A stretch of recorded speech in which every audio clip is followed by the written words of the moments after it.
Hey guys, how's it going? I've got a few things to talk to you about today. I figured I'd start this week with three subjects. So I'm going to be talking about Metal Gear Rising, the PS4, and Phantom of the Opera. A musical? A bit of a strange mix, I know you might be thinking, but that's what my week's been, so that's what I'm going to talk about. Right, first of all then, I suppose we'll talk about Rising. This game is brilliant. This isn't a review because I've not finished it yet, so I'm just going to talk about what I've experienced so far with playing it. I pre-ordered mine from Game, so I got the Yoji Shinkawa Steelbook edition, which is really nice, I think. I really like Yoji's work. There you go. And it's that comes with an access code to get the Inferno armor, which looks pretty cool. So I've been using that. But yeah, the game itself is brilliant, I think. It looks really good, it plays really well. But if, like me, you've been playing it on hard, it's very difficult. At least I've found so anyway. I know some people online have been, doing it really easily. I'm not entirely sure how, but I think my skill level when it comes to games isn't the best. So I've been trying to play hard games. Trying to play games on hard, so as that I get through them. If I can get through them, I'll get better at them. Visually, the game I think is really, really good. If you compare Raiden to the Raiden in Metal Gear 4, it's quite a drastic change. Obviously, they can afford to do more with him now because he's the focal point.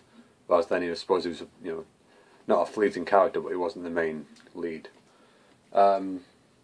So it was all mostly normal maps and stuff, whereas a lot of this is hard modelled and it looks really good. There's also been confirmed some DLC coming out for it soon.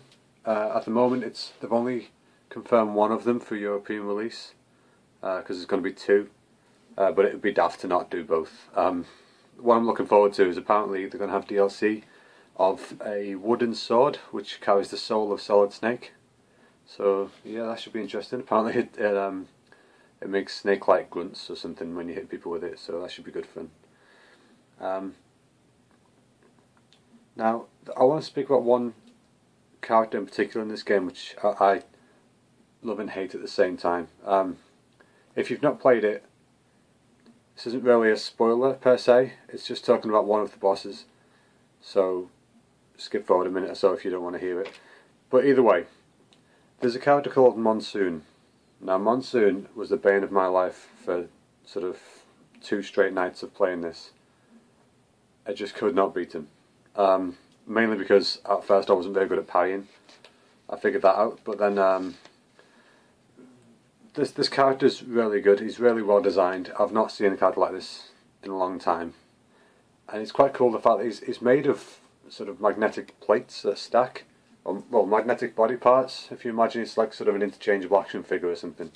And he's made of them, they all stick together. And at certain points during a battle, he'll decide that you can't attack him by separating where you're attacking. It's really cool, but man, he's hard to beat. He gets frustrating to say the least. But I managed to eventually beat him. And then I'm just going through the game, la la la. It's brilliant, great fun. Very hard. And then I come across another boss battle, which is, I think her name was Mistral. I beat her earlier. And I beat her, and then lo and behold, who shows up? Monsoon again. So, yeah, that took a bit more of a go. But we got him, it's good. So now I'm actually stuck on the boss after him. But I'll figure that one out as well, it just takes time. But I'm busy, so, I'll have to wait. But yeah, so, like I said, it's not a review because I've not finished it, so when I have, I'll probably do a review or something. But yeah, at the moment, I would suggest anybody who has a console that can play it, go and buy Metal Gear Rising. It's brilliant, even though it's not a Metal Gear Solid game, because, that's the idea. But it is made by the people who made Bayonetta, so it's got a sort of, almost like a Devil May Cry kind of feel to it. So it's really good fun, and I think the upgrade system works really well. You get points every time you defeat enemies, and you use them to buy new things, upgrade stuff. But yes, well, yeah, go get it.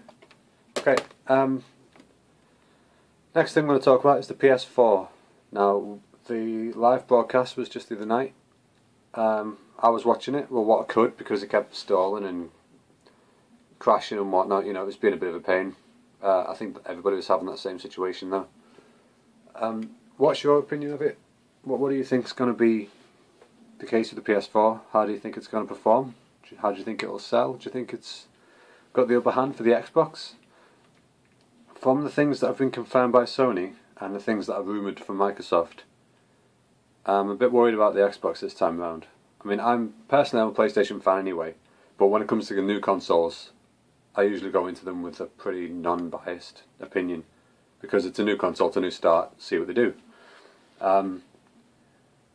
Now, the rumours are that Xbox will not play pre-owned games, because there's rumours it will be digital only. I think that would pretty much be suicide if they do that, because I've worked in game shops a couple of times and the majority of the market is pre-owned, and a lot of gamers simply won't pay, you know, £45–50 for a new game. So pre-owned's their only option a lot of the time. So I think it's important that they keep that market there, because they're trying to broaden their audience, yet they're also reducing it to, you know, full price people, if that makes sense. I don't think that'll work. But the PS4 itself, granted we didn't get to see the physical console, but we saw the controller, which I'm liking the looks of. At first I thought that's a bit weird, but then as I was looking at it, it was passing around the screen and stuff, I thought, yeah, that actually looks pretty nice. The almighty start and select buttons from years and years and years are gone. So that's the end of that era, so you know. They have the share button, which apparently a lot of people like, but at the same time a lot of people are really sort of great, more social stuff about it. Now it's going to be used to share things that basically I think they watched somebody play COD and thought, ooh, they like filming themselves shooting sniper kills and whatnot, so let's go and let's allow them to be easy for them, which I kind of get, but at the same time I don't know if it's a necessary feature. But we'll just see how it goes when it arrives. There's also the option to take over somebody's screen and play their game if they ask you to. I like this idea, but at the same time, I don't know that many people that would use that. For example, like I was saying, I was stuck on Rising. I wouldn't say to my mate, you know, can you just give this a go for me, because you know, I'd want to do it myself. The idea of doing the games to finish it and have that sense of achievement. But yeah, so I don't know how that'll go. But the games, I'm glad they've confirmed that they will be playing pre-owned games. Pre-owned games will be playable. It's not got backwards compatibility physically, but they are going to open the entire PlayStation library apparently, which will be very nice, because that's all three previous generations playable via digital download, so that'd be cool. And yeah, I'm looking forward to seeing the physical console itself. I'm not entirely sure when we will. Apparently the next Xbox, they're going to be doing some sort of announcement thing in April. Could be March. I think it's April, but I'll keep you posted about that. Yeah, I noticed on the dashboard and stuff like that, it looked a bit Windows 8ish, you know, very Microsoft. But at the same time, I think that is the way all digital, you know, all technology is going, with the dash designs and stuff like that. So yeah, I think that's okay. I'm getting used to it, because you know I do some website stuff as well, so I'm often looking at different things that are up and coming with web design and that kind of thing, and it's a pretty, you know, sort of pretty standard thing now. So I suppose it's good that they start it now, because in, you know, 3 or 4 years, when that's pretty much the norm, it won't look outdated. So yeah, PS4. Also, like I said, Phantom of the Opera. I know. Sorry, I've got a brew. I know it's a bit. You might be thinking, oh, it's a bit of a strange mix to have games and then talk about musical theatre. Is you one of them queerosexuals?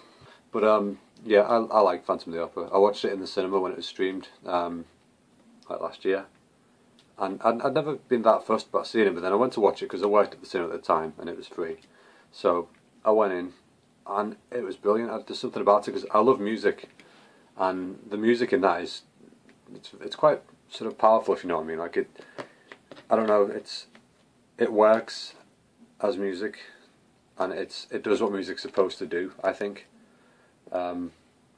So I've been wanting to see it live since then, and I was made up when I found out that the Phantom was doing a UK tour, starting. I forget where they started, but either way, they came to Liverpool, which isn't far from where I am. So I managed to get myself some tickets, and we went to watch it, and it was really, really good. I was made up. We got the opening night, so yeah, it was brilliant. The Phantom was played by Al Carpenter, who's, you know, it's a very good one. The woman who's going to be playing Christine had a chest infection, unfortunately, and she was played by Olivia Barrington, who was really, really good. She really was. The whole show was just brilliant. If anybody gets a chance to go and see it, it's still in the Liverpool Empire now. Actually, I'll put a link on the bottom so you can have a look. But yeah, it's definitely give it a go. Even if you don't like it, please just give it a try. Okay, leave all things at the door that you might think about musicals or any kind of stuff like that. Just think, if you claim you like music and you appreciate music, then you should go and watch it, because even if it's just once, even if you hate it, you've heard it, but you'll start to hear the songs in your head, and you'll they'll recur, and you'll like them, because you'll hear just notes and it'll set a song off in your head. That might just be me. I might just be really weird. I don't know. Today my hair's really weird, so I think that's pretty much me on the weird front. But either way, I've been on for almost a while. So with this one, I know I've covered 3 different things, but you know, I figured it's better than just saying, "Oh, I'll do something one day," and actually doing something. So I'll leave you guys to it for today. Have a nice day, and I will see you later. Bye bye.